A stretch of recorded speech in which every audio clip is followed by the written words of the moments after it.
Most smartphones can store 128 gigabytes, and this solid-state drive can store 1 terabyte of data, and it all happens inside this microchip right here. If this 1 terabyte solid-state drive were full of movies and TV shows, it would take about 3 weeks of non-stop binging to watch them all. So how can this incredibly small microchip fit such an insane amount of content?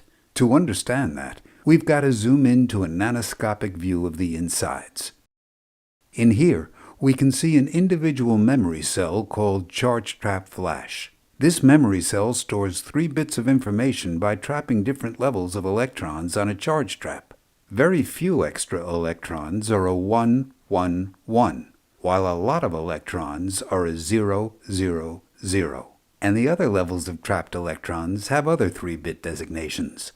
Measuring this value doesn't change the amount of electrons, and once electrons are placed on the charge trap, they stay trapped there for years. However, when the memory cell is erased, the electrons are forcibly removed.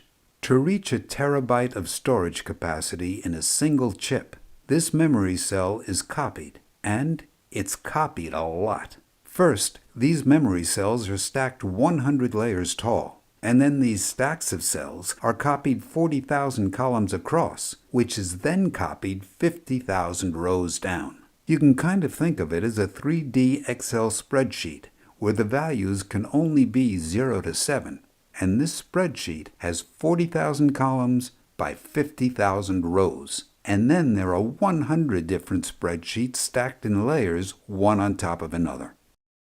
In order to isolate and determine which row and layer to write to or read from, control gate selectors are used along layers and bitline selectors are used along the rows.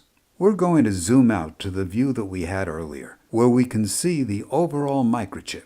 Here's the 3D array of charge trap flash cells and control gates that we were just looking at. This is a massive layout of memory cells, but engineers didn't stop there.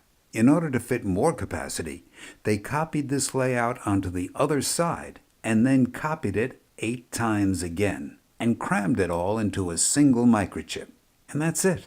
3 weeks of non-stop binging movies and TV squeezed into a microchip the size of a dime. Watch our follow-up episode to get a complete and in-depth understanding as to how everything that I just talked about works. Thanks.